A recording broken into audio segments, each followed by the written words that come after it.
Oi, pessoal. Hoje eu vou comentar a soltura do criminoso André do Rap pelo ministro Marco Aurélio. No meu ponto de vista, foi uma soltura completamente desarrazoada. Não há nenhum elemento jurídico que dê embasamento para essa decisão.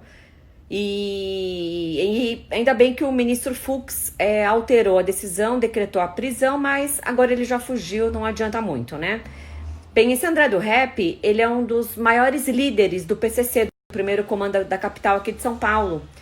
E ele estava foragido já há muitos anos, então foi muito difícil a polícia conseguir descobrir o seu paradeiro. Ele vivia numa mansão em Angra dos Reis, então ele estava condenado já em segunda instância, mas ele não estava preso por já ter sido condenado após segunda condenação, né? Porque o Supremo mudou o entendimento desde o ano passado. O Supremo entende que a pessoa só pode ser presa, ou seja, a prisão que é aquela para cumprir a pena, né? Que a pessoa só começaria a cumprir a pena de prisão quando condenada somente depois das últimas instâncias, das 4 instâncias, tá? São de 4 milhões de reais. E depois disso ele foi preso. Ele já foi condenado em primeira e segunda instância a mais de 15 anos de prisão, tá? Mas o André do Rap estava preso preventivamente, que é aquela prisão preventiva, porque os crimes que ele praticou de tráfico de entorpecente, organização criminosa e outros, são crimes graves, ele é perigoso, tinha o risco dele fugir, porque ele tinha um patrimônio muito grande, tem um patrimônio muito grande. Então, o André do Rap estava preso preventivamente, certo? Então, essa prisão preventiva não tem um prazo específico, ela não tem um prazo de duração. A pessoa vai ficar presa enquanto existir risco, seja risco dela fugir do país, seja risco dela ameaçar uma testemunha ou ameaçar a vítima, ou se houver risco dela destruir as provas, né? Então, a prisão preventiva, ela vai durar enquanto houver um risco a algo, seja a investigação ou o processo ou as partes, né, etc. Mas o que aconteceu?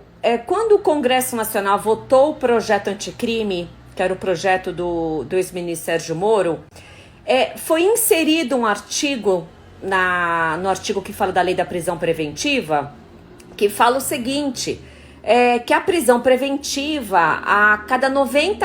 Então foi inserido esse prazo de 90 dias, ou seja, de acordo com a lei nova, a cada 90 dias o juiz teria que reanalisar se ainda há esse risco, se a pessoa tem que continuar presa. Bem, no meu ponto de vista, essa mudança não tem o menor sentido. Foi feita essa mudança apenas para gerar impunidade, apenas para soltar criminosos que não deveriam ser soltos, tá? Porque fica muito difícil para o juiz ficar controlando caso por caso para saber se já deu 90 dias, tem que reexaminar. Gente, se ele tá preso preventivamente, é porque a pessoa é perigosa, é porque o crime é grave, há risco de fuga ou de destruir provas ou ameaçar testemunha. 90 dias tem que ser reanalisado se ainda existe esse risco, revalidado a prisão preventiva, que significa que, se não foi analisado, que automaticamente a pessoa tem que ser solta, tá? Mas o que aconteceu? Mas, infelizmente, essa criação desse prazo foi aprovado no Congresso Nacional e foi sancionado pelo presidente da República. Então, começou a valer, tá? Agora, não é porque está na lei que a cada 90... Os advogados desse traficante interpuseram um habeas corpus e acabou chegando no Supremo. E o argumento era esse, que ele estava preso preventivamente desde o ano passado e que a sentença não tinha transitado em julgado. Vamos lá, primeira questão. Não transitou em julgado porque demora, a justiça é lenta. E tem muitas vezes que o próprio advogado do réu atrasa o processo.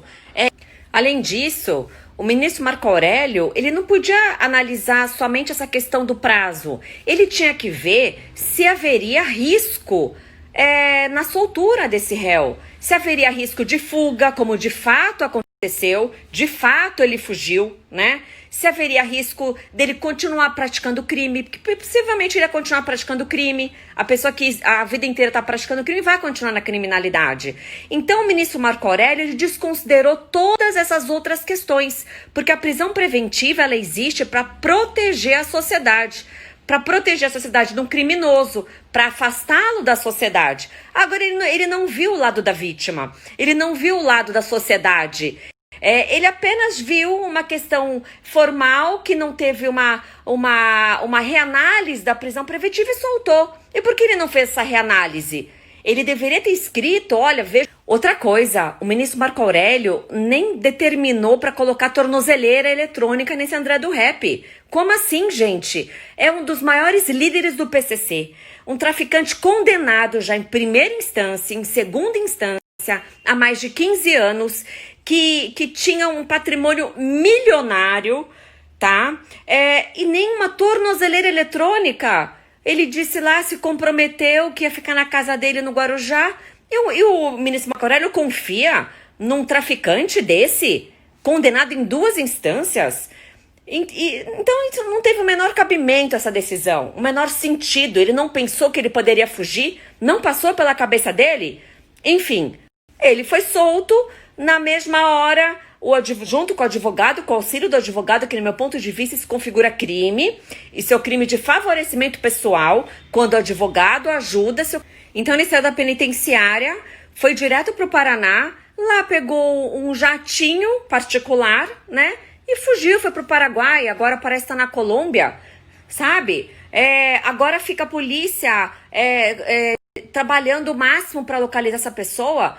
Imagina o gasto de dinheiro público que vai ser empregado agora em policiais, em delegados e agentes. Vai ter que ter cooperação da Interpol, vai ter que mobilizar toda a polícia para prender novamente um traficante condenado em 2 instâncias. Já foi um custo a polícia aqui de São Paulo conseguir prendê-lo. Então a Polícia Civil fez um excelente trabalho em localizá-lo e prendê-lo. O promotor trabalhou, o juiz trabalhou e prende. Daí chega no Supremo e o ministro Marco Aurélio solta uma decisão monocrática. Gente, a justiça tá muito equivocada. Daí que aconteceu? Daí o Procurador-Geral da República, Dr. Augusto Aras, recorreu dessa decisão, né? Recorreu de uma forma acertada. E como ele recorreu no final de semana, quem responde pelo Supremo em fim de semana, em feriado e no recesso de julho é o presidente do Supremo, que atualmente é o ministro Fux. E o ministro Fux, na hora, já revogou a decisão do Marco Aurélio. Acertadamente, o ministro Fux entendeu que essa pessoa não poderia ter sido solta, né? Mas já estava tarde, ele já tinha fugido e vamos ver quanto tempo vai demorar para ele ser localizado e ser preso novamente, tá? Então, o que a gente extrai disso tudo? Uma pena aprovando essa lei nova com esse prazo, que não tem o menor sentido esse prazo, e uma pena também que o executivo sancionou essa lei. Então a gente continua sendo o país da impunidade, a gente continua com criminosos, com traficantes soltos, e a população que o Supremo mudou o entendimento e que não autoriza mais a prisão após segunda condenação.